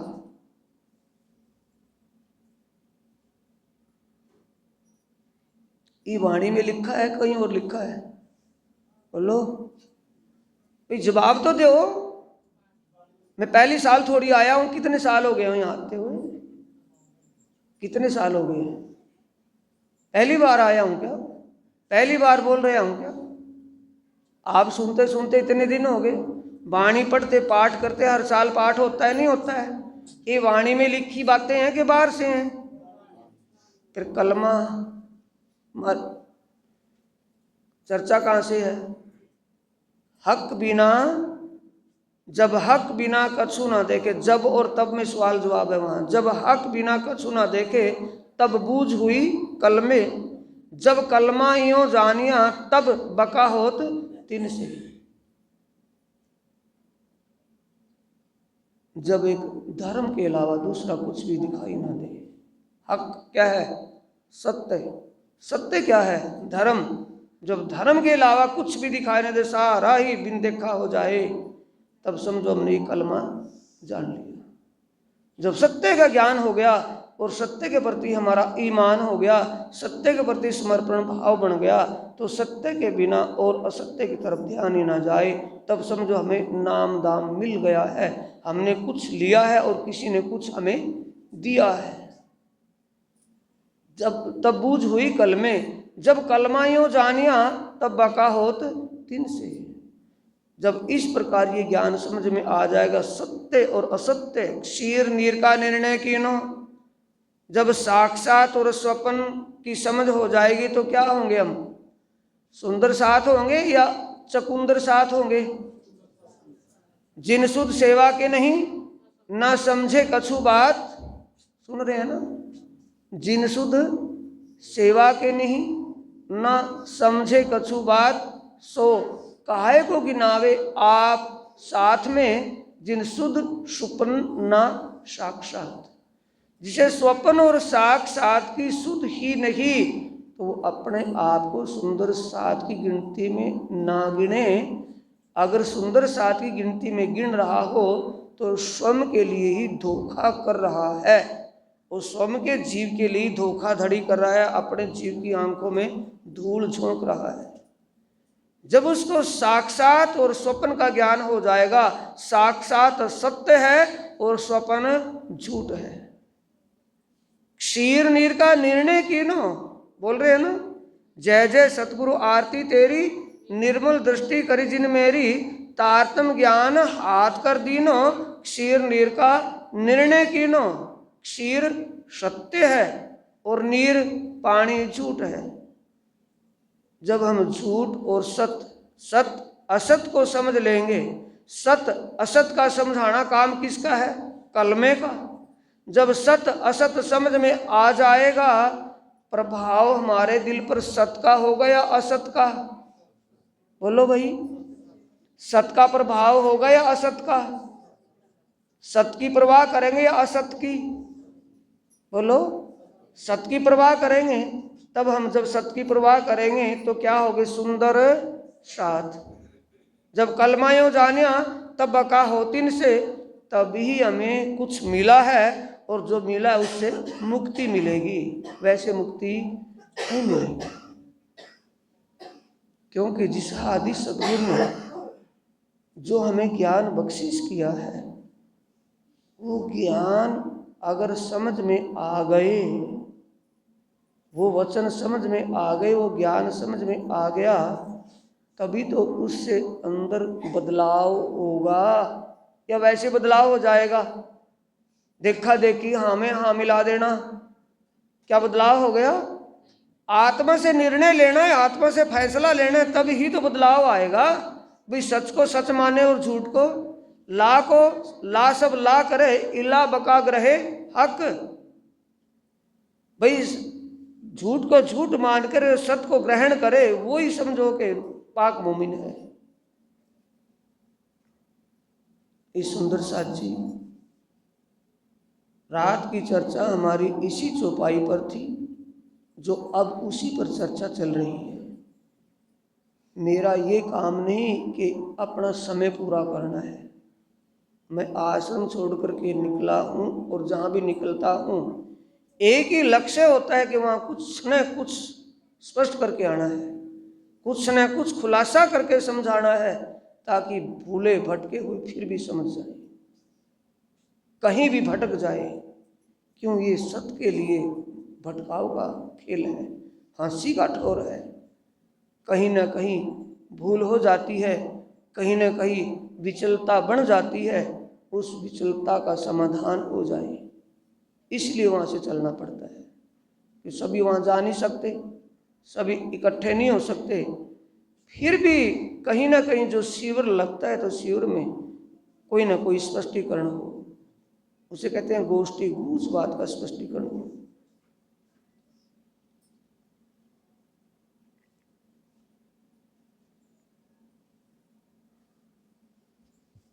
आभोम सत आभोम विस्मी सत माटे वस्त आड़ी छे काल। भोम का मतलब इस भव सागर का प्रभाव ही ऐसा है, किसके लिए? सत्य के लिए। माया करे कल से विकल। माया कल से विकल क्या करती है? झूठ को झूठ सच्चा लगने लगता है, और सच झूठ लगने लगता है। एक इसका प्रभाव है, किसका असर है? कलयुग का, माया का। माया का रूप क्या है? मन। मन ही तो विचलित होता है। मन में क्या आने लगता है? घर परिवार, कुटुंब, कबीला, रिश्तेदार, बरादरी, ये क्या कहेंगे, कैसे होगा, तूने ऐसा कर दिया तो क्या होगा। ये किसका प्रभाव है? कलयुग का है, किसका है? जो सत्य है वो हमें असत दिख रहा है, असत का प्रभाव हमारे दिमाग पर है, और सत्य का प्रभाव हो जाए तो उसे कहते हैं महामत कहे गुरु सोई कीजिए, जो अलग की देवे लख, इन उल्टी से उल्टाए के पिया प्रेमे करे सन्मुख। उल्टवादी है, इस उल्टी को जब उल्टा देंगे वो सुलट जाएगी। ये सत्य असत की परिभाषा जो हम बोल रहे हैं सुंदर साथ जी, सत का संग, सत्संग लिया है, सत्संग धारण किया है, गुरु धारण किया है, ज्ञान लिया है। ज्ञान में प्रकाश होता है, भरम रूपी अंधेरा दूर होता है। लिया तब समझो जब हमारे अंतर मन के भरम दूर हो गए हों, तो लिया है। और भरम दूर नहीं हुए हों तो बोलो लिया है या नहीं? बोलो भाई, गूंगे क्यों बने बैठे हो? जो असत का प्रभाव अंतस्करण में पहले से ही है, और सत हमने लिया है, सत्संग हमने किया है, सत्संग हमने लिया है, तो सत का प्रभाव अंतस्करण में जाएगा तो असत रूपी वहम, असत रूपी भ्रम निकल जाएगा, ग्रह हो जाएगा। दोनों मिलकर के रह लेंगे क्या? अंधेरा और सूरज का प्रकाश दोनों मिल जाएंगे कि एक ही रहेगा? टॉर्च अगर कमरे में अंधेरा है उसमें एक फोक्स लाइट जलाएंगे तो अंधेरा भी रह जाएगा और प्रकाश भी रह जाएगा, कि दोनों में एक ही रहेगा? एक का तो बसेरा होगा, या तो प्रकाश का या अंधेरे का, या तो भ्रम का प्रभाव होगा या सच्ची बात का सत्संग का प्रभाव होगा। तो तब तक हमें सत्संग ना लिया और ना कुछ पाया। दिया है देने वाले ने, लेकिन हमने लिया नहीं। धनिये बहुत धन दिया पर तय लिया ना हराम खोर। स्वयं कह रहे हैं प्राणनाथ जी अपने जीव को, रे जीव दाता तो मिले, धनी मिले, धनिये तो बहुत धन दिया पर तय लिया ना हराम खोर। रे हराम खोर जीव, तूने उसको धारण नहीं किया, तूने लिया ही नहीं।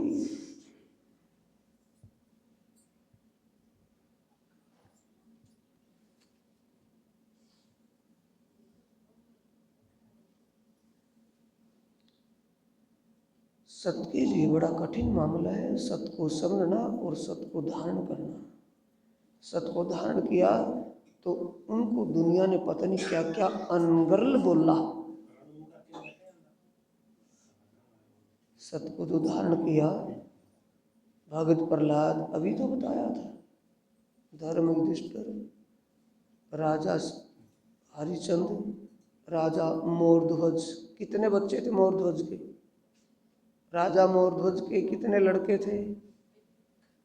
राजा मोरध्वज के लड़के कितने थे? एक ही था कि कई सारे थे? एक ही था। और जब परीक्षा धर्म की ली गई कि ऐसा धर्मार्थी है, तब कहा 3 प्राणी बनकर के आए, 2 महात्मा और एक को अग्नि को क्या बना लिया? शेर। 3 प्राणी दोपहर के वक्त घर में आए तो राजा मोरध्वज ने देखा कि भैया महात्मा जी आए हैं, आ भाव किया, सम्मान किया, बैठा है, जलपान भोजन की बात हुई कि भोजन ग्रहण कर लो। वो मुस्कुराने लगे दोनों महात्मा कि तुझे दिखाई दे रहा है कितने हम? कि 3, कि तीसरे का भोजन मिल जाएगा? शेर खड़ा है ना साथ में कि हाँ मिल जाएगा। कि ये बकरा मिंडा दुम्मा नहीं खाएगा, इसकी खुराक वो नहीं होगी, कि जो भी इसकी खुराक है वो मिलेगी। कि 3 वचन दे दो। 3 वचन ले लिए कि अब हम भोजन कर सकते हैं, पर पहले ये शेर का भोजन होगा। वचन दे दिए ना कि शेर का भोजन दूंगा, कि तेरी सबसे प्रिय जो चीज़ इकलौता लड़का है, ये उसका ही खून चूसेगा और किसी का नहीं। खुराक, इसकी खुराक वही है, और वो भी शर्त होगी कि तेरी रानी और तू दोनों उस बच्चे को आरे से अपने हाथ से चीरें और इसके सामने डालो। अगर कोई सी की आंखों में आंसू आ गए तो ये शेर नहीं खाएगा, तुम्हारा बच्चा भी चला जाएगा और शेर की खुराक भी नहीं होगी। आसान बात है कि कठिन है? बोलो भाई, एक ही है ना? और अपने हाथों से कर देगा कोई ये काम? अपने एक ही लड़के को अपने हाथों से चीर करके और शेर के सामने डालना और ऊपर से मलाल नहीं करना कि मेरा एक ही था, क्या होगा? ये चेहरा बता देगा। मलाल हो गया तो चेहरा बता देगा इसके दिल में मलाल है, इसके दिल में कोई मलाल नहीं है, चेहरा बता देगा। तब देख लेना भाई ये खाएगा या नहीं। तो ये धर्म की परीक्षा थी या क्या, किस चीज की थी? धर्मो रक्षती रक्षता। जब धर्म का पालन करेगा तो धर्म उसकी रक्षा करेगा या नहीं करेगा, या अनदेखी कर देगा? हमें पालन करवाने की इच्छा लेकर के नहीं, हमें धर्म पालन करना है, हमारी रक्षा हो या ना हो। वो लिखा है कहीं लिखा है कहीं? वाणी में लिखा है। दिल से बताना साथियों, कितने दिन से नाम दाम लिया है? कभी वाणी मंथन किया? बोलो, किया है? 10-15 साल तो हो गए होंगे। कभी वाणी मंथन नहीं किया ना? तो अंधेरे का कारण क्या है? बोलो, वाणी से प्रकाश होता है या अंधेरा? प्रकाश। और वाणी का मंथन ना करने से दिल में अंधेरा होगा या प्रकाश? अंधेरा है। तो वाणी मंथन करेंगे तब अंधेरा स्वतः ही दूर हो जाएगा। कहाँ अंधेरा दूर होता है? परम धाम की आत्माओं के लक्षण, गाय और नील गाय। गाय नाम तो सब दोनों के पीछे है ना। नील गाय, साईवाल गाय। गाय तो दोनों होगी ना।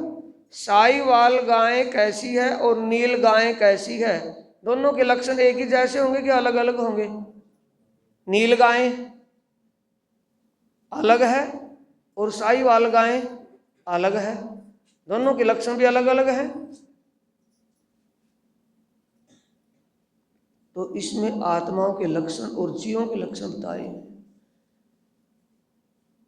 कलश हिंदुस्तानी ब्रह्मवाणी का ग्रंथ कलश हिंदुस्तानी प्रकरण नंबर 11 की चौपाई। आकीन न छूटे सुहागनी, जो पड़े अनेक विघन, प्यारी पीयू के कारणे, जीव को ना करे जतन। एक इसके लक्षण है। पार वतन जो सुहागनी, ताकि नेक कहूँ पहचान, जो कदी भूली वतन, तो भी सूरत तहाँ निदान। तीसरी चौपाई में, दूसरी में क्या है? रहवे निर्गुण होए के, और आहार भी निर्गुण, साफ दिल सुहागनी, कबू ना दिखावे, कबू ना दुखावे किन। फिर अगली 5वीं चौपाई आती है। आकीन न छूटे सुहागनी, जो पड़े अनेक विघन, प्यारी पीयू के कारणे, जीव को न करे जतन। एक इसके लक्षण है, आत्माओं के लक्षण है। जब ये बातें हम वाणी में समझेंगे, वाणी में पढ़ेंगे, तो हमारे अंतर मन में से भय और भरम निकल जाएगा, या भय और भरम जो का तो बना रहेगा। भय और भरम हट जाएगा कि रह जाएगा? भय और भरम तुरंत समाप्त हो जाएगा। ये किससे मिलेगा? वाणी से।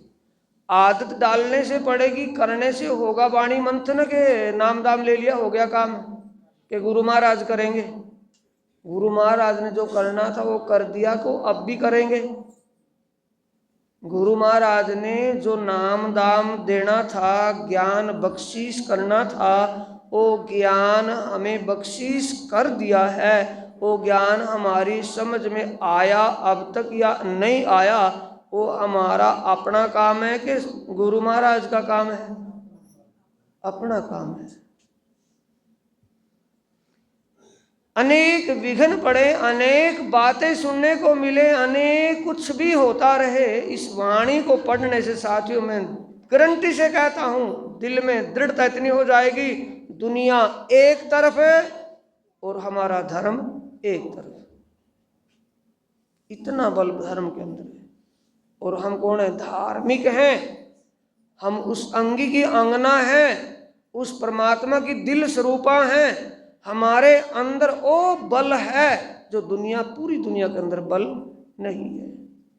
इतना धैर्य, इतनी दृढ़ता, इतना संकल्प, इतनी कर्मठता, इतना सब कुछ बल है जो दुनिया के अंदर नहीं है।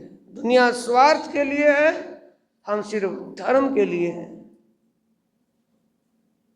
प्रणनाथ जी का क्या नाम इस्लामी धर्म में क्या नाम था? सैयद मोहम्मद इब्न इस्लाम। सैयद मोहम्मद इब्न इस्लाम के सत्य धर्म का प्रसार करने वाले। सत्य धर्म का पालन करने वाले। तो सुंदर साथ जी हम उनके अंग हैं, उस अक्षरातीत प्राणनाथ के साथी हैं, उनके हृदय स्वरूप हैं। हमारे अंदर वो दृढ़ता कब बनेगी? जब ये वाणी का रस हमारे अंदर चला जाएगा। पुराने सुंदर साथ जो हैं उन्होंने कभी सुना होगा, शायद यहाँ भी कभी बोला गया होगा महाराज जी से। वो कीर्तन बोलते थे, पियो रे राजरस है कोई प्यासा, होठों के लगा के देखो तो जरा सा।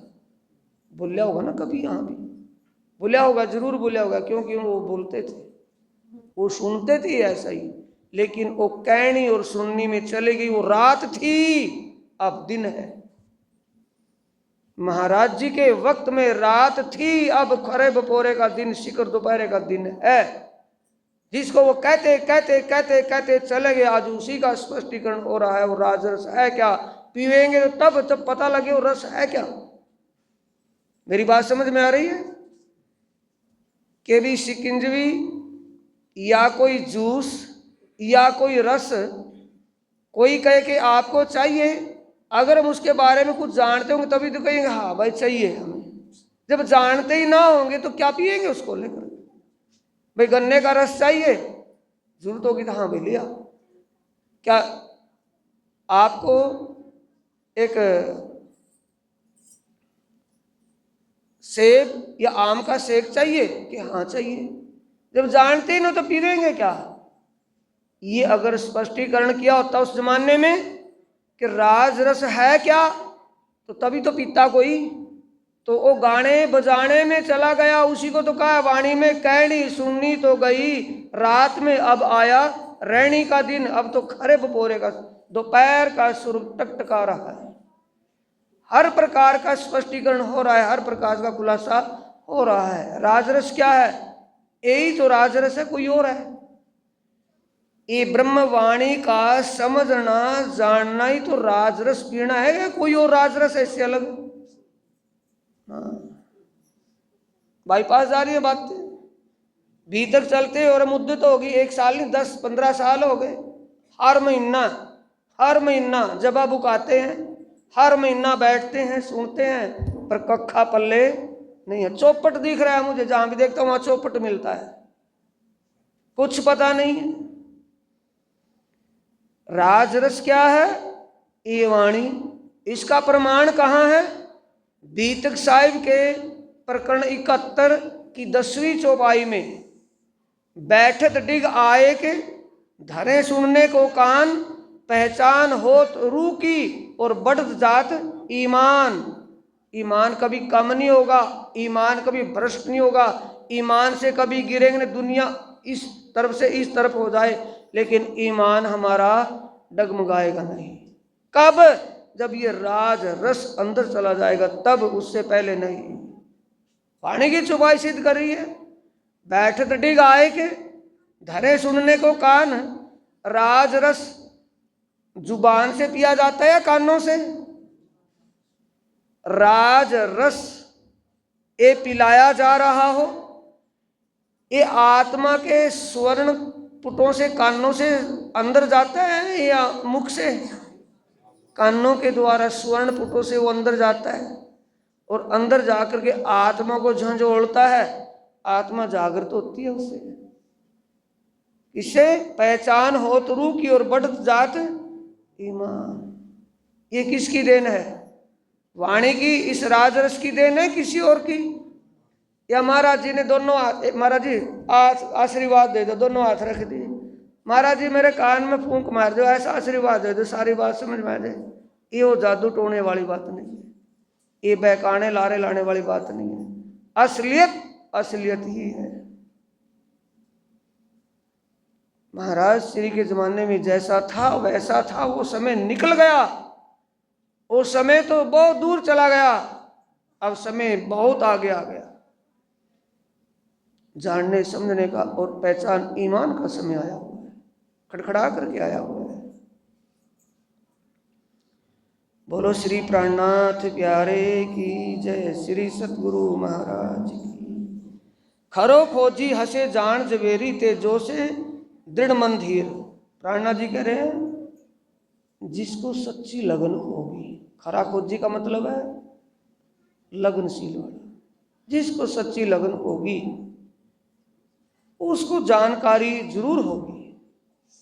जिसको लगन होगी, जानकारी होगी, ऐसा जानकार जोरी कहते हैं पारखी को समझने वाला। जिसको लगन होगी, उसको समझ होगी, ऐसा समझने वाला ही सत्य को खरीद सकता है। सत्य इतना सस्ता नहीं है।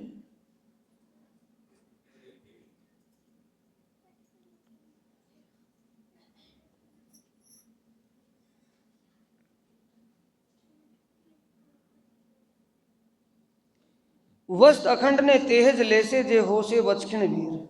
वस्त अखंड। वस्त अखंड का मतलब सत्य को वो ही धारण कर सकता है, सत्य को वो पा सकता है, सत्य का संग वो कर सकता है जिसके अंदर समझ, ईमान और दृढ़ समर्पण हो, दृढ़ ईमान हो, अटूट विश्वास हो। वो सत्य को पा सकता है, सत्य को धारण कर सकता है।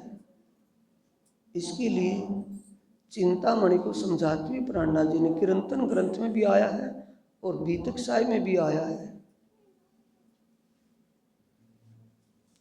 सत चाहो सो शब्दा चीनो, वो आपना देवे दिखाई, जिन पाया तीन माहे समाया राखत जोर छुपाई। पर आगे दूसरे चौपाई में आया है पर का मतलब रेड बत्ती। पर मनवा दिए बिना हाथ न आवे सत की बड़ी ठकुराई। मनवा दिए बिना का मतलब समर्पण भाव कब बनेगा? समर्पण भाव कब बनेगा? जब समझ हो जाएगी तब बनेगा कि बेसमझी में? गूंगे क्यों बने बैठे हो? क्या बात जानते नहीं? क्या चर्चा नहीं सुनी होगी? गली में कोई जा रहा हो, आप गली में कोई जाता हुआ आप किसी को घर की चाबी दे दोगे? किसी को ही अपने घर सौंप दोगे? किसी जाते हो गले भी तो घर बार तेरा अपना संभाल ले, सौंप देंगे किसी को? जिसको जानते ना पूछते हों, कुछ उसके बारे में कुछ पता नहीं हो, उसको चाबी दे देंगे घर की, के लिए तो घर बार संभाल ले। घर की चाबी किसको दोगे? आप किसी काम से बाहर जा रहे हो कुछ समय के लिए और घर खुले रखना है, किसी को घर में आना है, खुले रखना है, तो घर की चाबी किसको दोगे? जिसको आप जानते पहचानते, जिसके प्रति आपको विश्वास होगा, उसी को चाबी दोगे कि अनजाने को किसी को दे दोगे? इसलिए कहे पर मनवा दिए बिना हाथ न आवे सत की बड़ी ठकुराई। जिसके प्रति ईमान और पूरा समर्पण होगा, सत्य के प्रति अगर हमारा ईमान और समर्पण पूरा होगा तभी सत्य को प्राप्त कर सकते हैं। सत्य की बड़ी ठकुराई। पर मनवा दिए बिना हाथ न आवे सत की बड़ी ठकुराई। सत की बड़ी महिमा है। चौपाई दोहराएंगे सुंदर साथ जी। खरो खोजी हसे जान जवेरी, खरो खोजी हसे जान जवेरी, खरो खोजी हसे जान जवेरी, तेजो से दृढ़ मन धीर, तेजो से दृढ़ मन धीर, वस्त अखंड ने तेहज लेसे, वस्त अखंड ने तेहज लेसे, जे हो से वचखिण वीर, जे हो से वचिखिण वीर। वचिखिण वीर कहते हैं समझदार, जिसको कुछ समझ बन गई हो, विश्वास हो गया हो, ईमान रूपी पंख जम गया हो, तब इश्क रूपी पंख जमेगा, उससे पहले नहीं। बोलो श्री प्राणनाथ प्यारे सतगुरु महाराज प्रणाम।